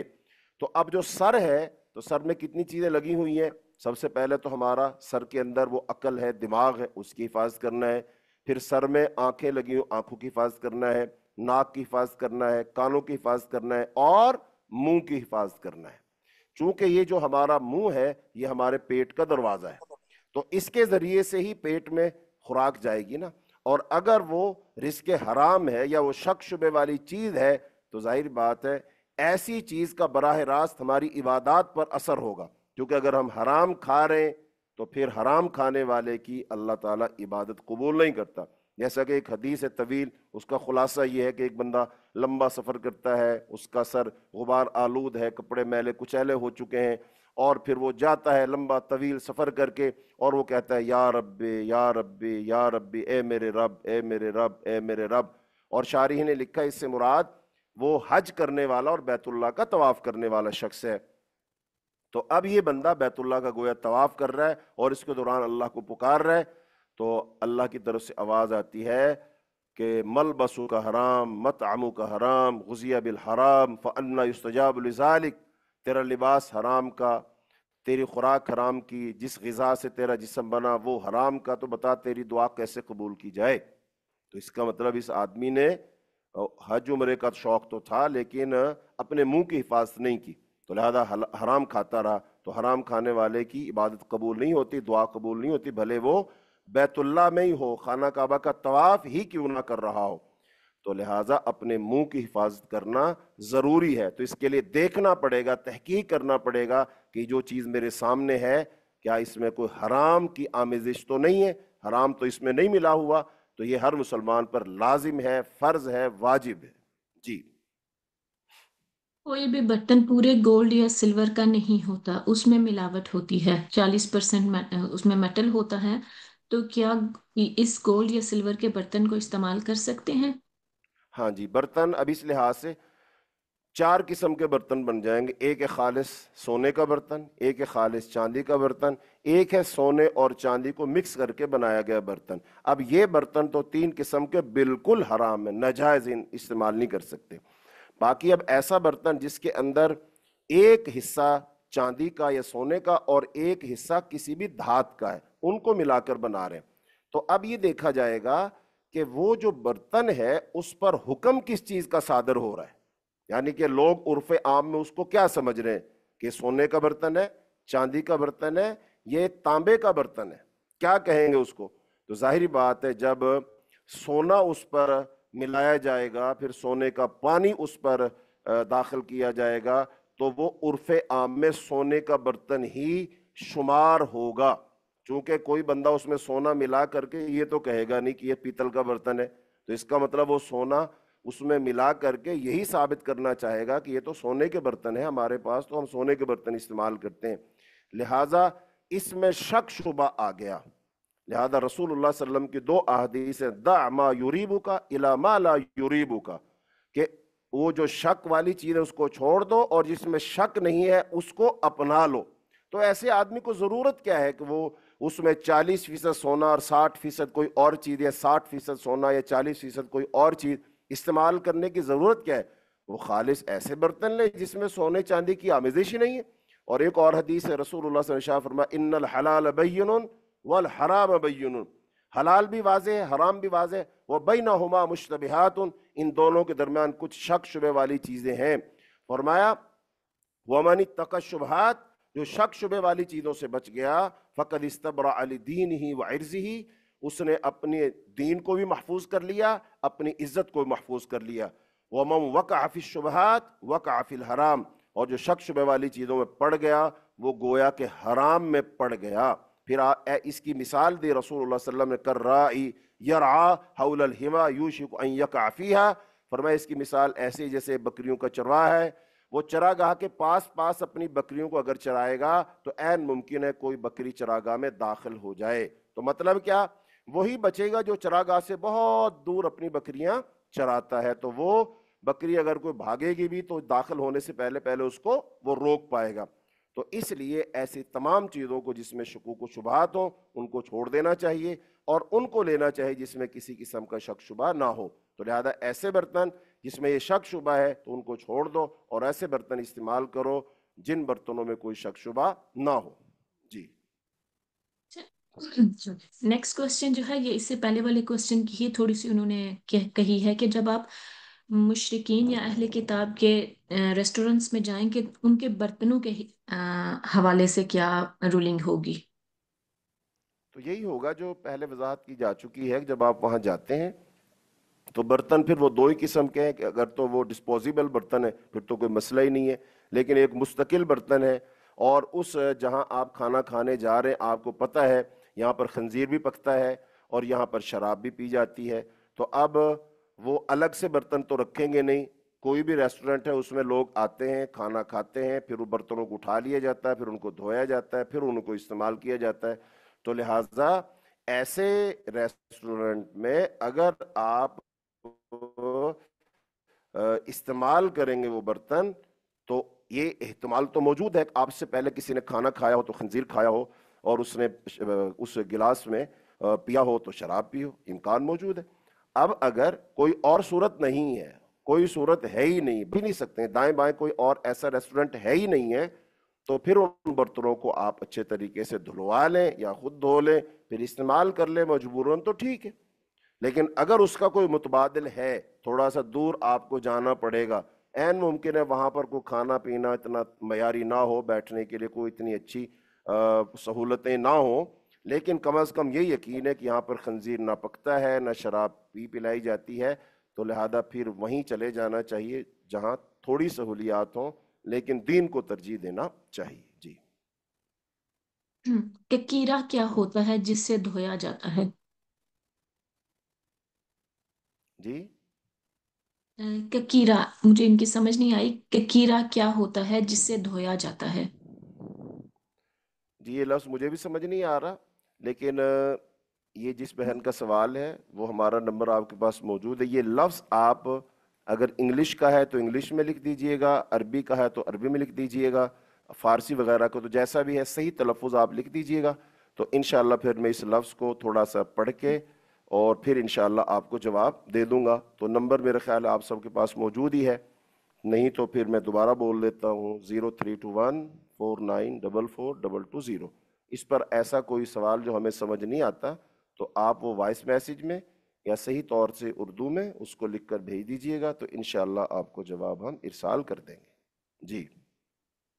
نیکسٹ کوشچن کا آنسر آپ آلریڈی دے چکے ہیں. میں پھر بھی ایک کوشچن پڑھ لیتی ہوں اگر کچھ اور ایکسپلین کرنا ہوا. کہ اگین وہی بات ہے کہ ایسے ریسٹورنٹ میں جانا جہاں پہ خنزیر کا گوشت بنایا جاتا ہو، وہ ویج اور نان ویج الگ رکھتے ہیں، پر آپ کو شبہ ہوتا ہے کہ وہ سیم برتن میں بنایا گیا ہو جس میں خنزیر بنایا گیا ہو، تو کیا ایسے ریسٹورنٹ میں جانا چاہیے؟ اگر جس برتن میں خنزیر بنا ہو وہ واش کر کے یوز کریں تو کیا وہ استعمال کر سکتے ہیں؟ مطلب اس کو دھو کر استعمال کر سکتے ہیں؟ ہاں جی، یہ بالکل اس کی وضاحت ہو چکی ہے. صحابہ کرام نے پوچھا تھا کہ ہم اہل کتاب کے علاقوں میں بعض دفعہ جاتے ہیں، ہمیں وہاں رہنا پڑتا ہے، تو کیا ہم ان کے برتنوں میں کھا پی لیں؟ تو آپ صلی اللہ علیہ وسلم نے پھر اس کی وضاحت پوچھی تو بتائی گئی جی وہ اپنے برتنوں میں خنزیر کا گوشت پکاتے ہیں اور شراب پیتے ہیں. تو آپ صلی اللہ علیہ وسلم نے اسے منع کر دیا، لیکن جب انہوں نے اپنی مجبوری بتائی تو پھر آپ نے اجازت دے دی کہ ہاں ان کو اچھے طریقے سے تم دھو لو اور دھو کر ان کو استعمال کر سکتے ہو. تو یہ مجبوری کی صورت میں ہی مجبوری والی کیفیت بنے گی. مجبوری میں ہے تو پھر کر لو، اگر مجبوری نہیں ہے تو پھر نہ کرو. اور وہ جس بہن نے وہ کہا تھا وہ لفظ اس نے لکھ دیا. یہ جو میں نے لفظ بولا تھا نا وہ لفظ ہے کیکر. جیسے درختوں کے نام ہے نا، شہتوت کا درخت ہوتا ہے، ایسے ٹالی کا درخت، شیشم کا درخت ہوتا ہے، ایسے ایک پودا ہوتا ہے کیکر کا درخت ہوتا ہے. تو وہ جو کیکر کا درخت ہے اس کی چھال لی جاتی ہے اور پانی میں ڈال کر اس کو ابالا جاتا ہے. پھر اس پانی سے جو ایک محلول تیار ہو جاتا ہے اس کے ساتھ پھر اس چمڑے کو دھویا جاتا ہے تو وہ چمڑا پھر پاک ہوتا ہے. کہ ایک درخت جو کانٹے لگتے ہیں.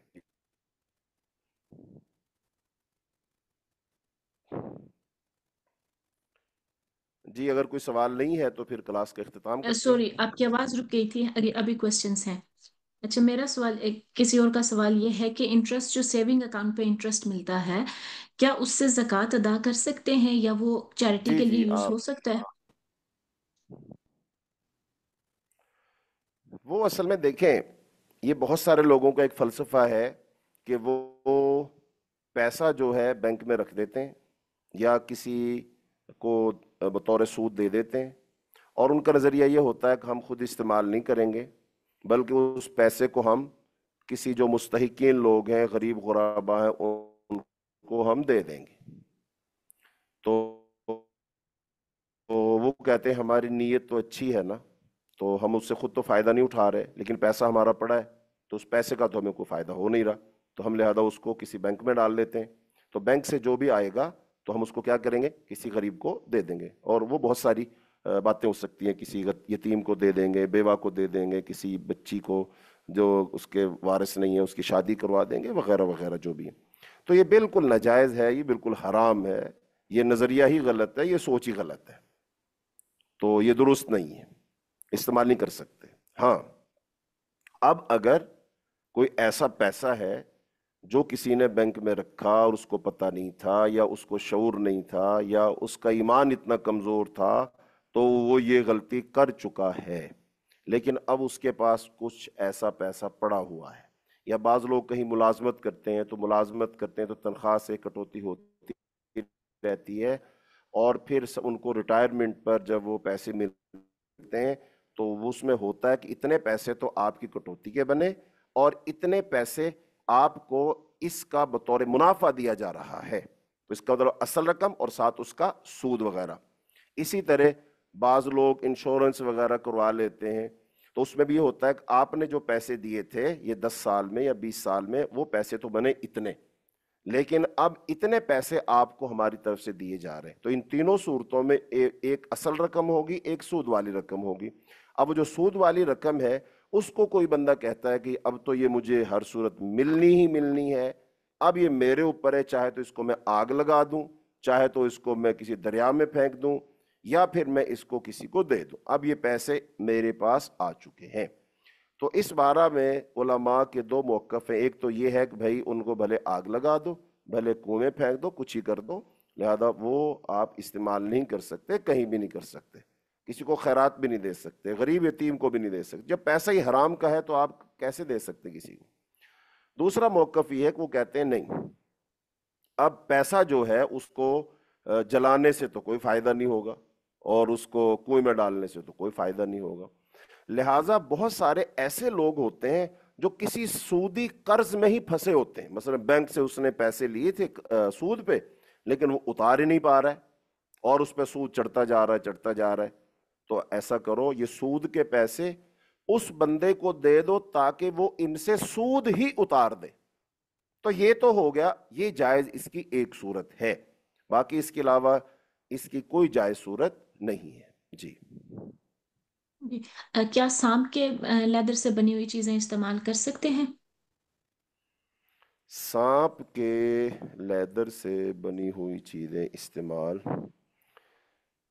تو اس کے بارے میں کوئی نص تو مجھے یاد نہیں ہے، تو اس سوال کو ہم اگلے سبق کے لیے اٹھا رکھتے ہیں۔ باقی کچھ احادیث میرے ذہن میں آ رہی ہیں، وہ ہے درندوں کا جو چمڑا ہوتا ہے، جیسے شیر ہے، چیتا ہے، اس کی کھال تو ہم استعمال نہیں کر سکتے، اس پر نہ بیٹھ سکتے ہیں، نہ اس کو فرش پہ بچھا سکتے ہیں، نہ اس کی گدی بنا سکتے ہیں، یہ تو بالکل ناجائز، چونکہ وہ درندہ ہے تو اس سے ایک درندگی کی بو آتی ہے، یا انسان کے اندر تکبر اور غرور آتا ہے، تو اس سے منع کی۔ باقی اب جو سانپ ہے تو یہ بھی ایک درندہ، ایک موذی جانور ہے، خطرناک جانور ہے، اور اگر کوئی شخص اسی نظریے کے ساتھ اس کی کھال کو استعمال کرتا ہے اور اس کے بھلے کوئی چیز بنوا لے اور بنوا کر کے جناب اس پہ بڑا فخر محسوس کرتا ہے، تکبر اس کے اندر آتا ہے، عجب آتا ہے، تو پھر تو اس کو استعمال نہیں کرنا چاہیے۔ باقی خاص طور پر کوئی اس کی دلیل میں ڈھونڈوں گا تو پھر اگلی دفعہ وضاحت کے ساتھ اس پہ بات کریں گے۔ جی اگر چوہا پانی کے بھرے ہوئے ٹینک میں گر جائے اور اس میں مر جائے تو کیا وہ پانی استعمال کیا جا سکتا ہے؟ ہاں جی، رسول اللہ صلی اللہ علیہ وسلم کی حدیث ہے، اگر چوہا وہ گھروں میں چونکہ پانی تو نہیں، گھی رکھا جاتا تھا برتنوں میں، تو گھی کی دو صورتیں ہوتی ہیں، ایک تو گھی ہوتا ہے جمع ہوا، ایک گھی ہوتا ہے وہ مایا حالت میں بھی جمع نہیں ہے، گرم تھا تو ابھی مایا حالت میں تھا، تو اب وہ چوہا اگر تو گر جاتا ہے ایسی صورت میں کہ وہ مایا تھا، تو اب تو وہ بھلے گھی 2 سیر ہے، 10 سیر ہے، وہ 1 من ہے، ڈرم ہے، تو وہ سارا ہی ضائع کرنا پڑے گا۔ لیکن اگر وہ گھی جم چکا تھا اور چوہا اس میں داخل ہوا تو پھنس گیا، پورا نہیں جمع تھا، تقریباً 90% جم چکا تھا لیکن نرم تھا، تو وہ اس میں داخل ہوا اور اس کے پاؤں اس میں دھنس گئے اور وہ بھاگ نہیں سکا اور وہ مر گیا، تو یہ جمع ہوا گھی شمار ہوگا۔ تو اس بارہ میں رسول اللہ صلی اللہ علیہ وسلم کی حدیث یہ ہے کہ اس کا جو چوہا جو گرا تھا اس کا ارد گرد جو ہے جہاں تک اس کے آثار ہیں، دم پنجے لگے ہوئے ہیں، تو اتنا اوپر سے کھرچ دو، اس کو پھینک دو اور باقی استعمال کر لو۔ اب اسی حدیث کی بنیاد پر اب جیسا کہ کہا گیا کہ پانی کے ٹینک میں اگر چوہا گر جاتا ہے تو وہ تو ظاہر بات ہے مایائی حالت میں ہے، تو وہ تو جمع ہوا نہیں ہے، تو ایسی صورت میں اس سارے ٹینک کو جو ہے وہ گرایا جائے گا، اس کو ضائع کر دیا جائے گا۔ جی اوکے۔ اگر لیٹا ہوا مریض ایک مریض اگر لیٹے ہوئے نمازیں ادا کرتا ہے تو وہ کیا وہ جمع کر سکتا ہے اپنی نمازیں، اور کتنے دنوں تک جمع کر سکتا ہے؟ دیکھیے رسول اللہ صلی اللہ علیہ وسلم کے بارے میں احادیث آئی ہیں. ایک حدیث یہ ہے کہ رسول اللہ صلی اللہ علیہ وسلم عام طور پر اگر کوئی بارش ہوتی تھی، سفر ہوتا تھا، خوف ہوتا تھا، تو پھر آپ نمازیں جمع کر لیا کرتے تھے. لیکن ایک حدیث یہ آتا ہے رسول اللہ صلی اللہ علیہ وسلم نے نماز جمع کی بغیر بارش کے، بغیر کسی خوف کے آپ نے جمع کی. تو اب اس حدیث کے بارے میں صحابہ کرام سے پوچھا گیا تو کیوں جمع کی؟ تو آپ صلی اللہ علیہ وسلم کی یہ وضاحت بیان کی گئی کہ تاکہ امت کے لیے آسانی ہو جائے اور حرج کم ہو جائے، یعنی مشکل میں کمی آ جائے، تو اس لیے دو نمازوں کو جمع کیا جا سکتا ہے. تو جو صورتحال آپ نے بتائی ہے، اگر کوئی شخص مریض ہے اور اس مریض کو ہر نماز کے لیے وضو کرنا آسان نہیں ہے، یا کچھ اس کے پاس لوگ نہیں ہوتے ہیں جو اس کو اٹھا سکیں، واش روم میں جا سکیں، وضو کروا سکیں، بٹھا سکیں، تو اس کے پاس ایسے لوگ نہیں ہوتے ہیں، بس وہ میسر آتے ہیں اس کو، تو ایسا بندہ مجبوری کی صورت میں اگر دو نمازیں جمع کر لیتا ہے تو انشاءاللہ اس کی اجازت ہے، چونکہ باامر مجبوری کر رہا ہے. اور اب چونکہ یہ جو مجبوری ہے، بیماری ہے، محتاجگی ہے، یہ ظاہر بات ہے کسی کے بس میں تو ہوتی نہیں ہے، کوئی شوق سے تو کرتا نہیں ہے، تو لہذا جب تک یہ عذر رہے گا اس وقت تک وہ کر سکتا ہے. اور اللہ تعالیٰ سے عافیت کی دعا مانگنی چاہیے کہ اللہ تعالیٰ شفا عطا فرمائے. جی. کبھی شیشے کے برتن کے کنارے پر سونے سے ڈیزائن بنے ہوتے ہیں، کیا یہ بھی سونے کے برتن کے حکم میں آئیں گے؟ دیکھیں جب ہم ایسا برتن خریدتے ہیں اور جو بیچنے والا بیچتا ہے، بنانے والا بناتا ہے، تو وہ یہی کہتا ہے کہ سونے کا برتن نہیں، برتن تو شیشے کا ہے، تو اس کے اوپر وہ ڈیزائننگ وغیرہ وغیرہ وہ کی، تو لہذا وہ برتن سونے کا تو نہیں کہلائے گا. لیکن بات یہ ہے کہ اب اس برتن میں سونا لگانے کی آخر وجہ تو کوئی ہوگی نا. وہ کیا وجہ ہے؟ ذوق شوق ہے، پسند ہے، یا پھر خوبصورتی چاہتا ہے، یا پھر اپنے گھر کی رونق بڑھانا چاہتا ہے، یا خاص مہمان آ رہے ہیں ان کے سامنے دسترخوان پہ برتن چنے جائیں گے تو وہ کہیں گے واہ کیا بات ہے جی. تو یہ ساری جو چیزیں ہیں، یہ جو سوچ ہے، یہ سوچ درست نہیں ہے. تو لہذا ایسی چیزوں سے بچنا چاہیے کہ یہ عظیمت کے اور تقوی کے خلاف چیزیں ہیں، تو لہذا ان سے بچنا چاہیے. تو جو برتن جس میں کوئی شک شبہ نہیں ہے تو ان کو استعمال کرو.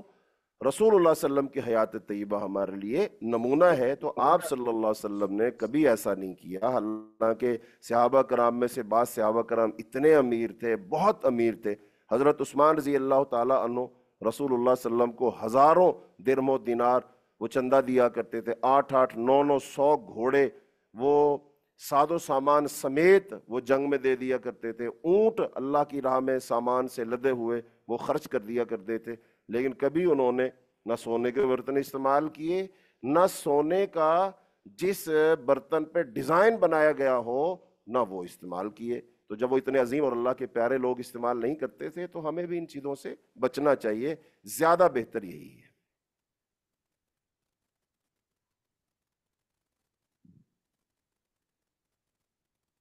نیکسٹ کوشچن ہے کہ جو مٹھائی پہ سلور کلر کی کلی ہوتی ہے کیا وہ کھا سکتے ہیں؟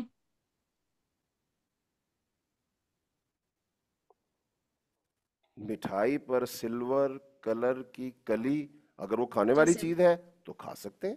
اور اگر کسی کو وہ چیز نقصان دے سکتی ہے فزیکلی تو پھر وہ نہیں کھا سکتے.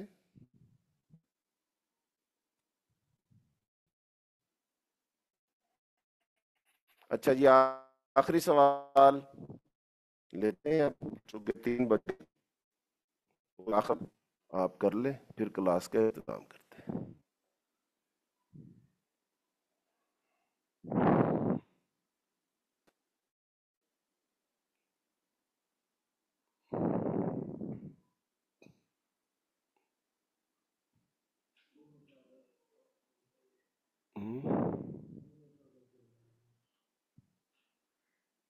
اچھا مجھے چیک کروا دو.